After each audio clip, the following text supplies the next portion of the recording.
Nasa kustodiya na ng mga pulis ang saksing posibleng makatutulong sa investigasyon kaugnay sa babaeng natagpuang patay sa trunk ng kanyang kotse sa Caloocan.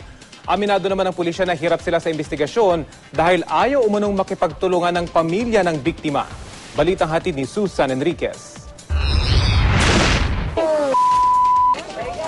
May hawak na raw na saksi ang pulisya na makakatulong daw para mabigyan linaw ang kaso ni Marilu Jorge, ang babaeng natagpuan sa trunk ng kanilang kotse malapit sa kanilang bahay sa Caloocan City.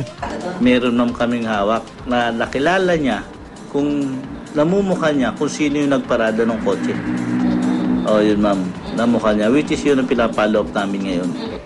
Inaalam na lang daw ng pulisya ang motibo ng pagpatay. Aminado ang pulisya na hirap sila sa investigasyon. Hindi pa rin daw kasi nakikipagtulungan ang pamilya ng biktima. Napakahirap po talaga yun pagka yung pamilya hindi lang nakikipagtulungan sa iyo. Which is sila ang numero 1 dapat katulong namin sa paglutas ng kaso. Kasi siya po ma'am ang asawa. Bukod daw sa walang naiulat na sapilitang pagpasok sa bahay ng biktima, wala rin daw nawawala sa mga gamit ito.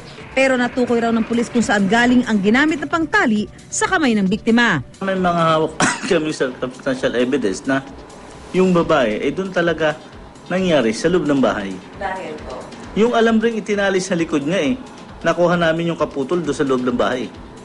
Saan po? Doon sa toolbox nung ni asawa ng babae. Tinangka namin kunin ang panig ng pamilya ng biktima pero walang lumabas sa kanilang bahay. Nasa morgue pa ang labi ng biktima. Nang makausap namin ang abogado ng asawa ng biktima, sinabi nitong hindi pa sila handang magbigay ng pahayag. Susan Enriquez, GMA News.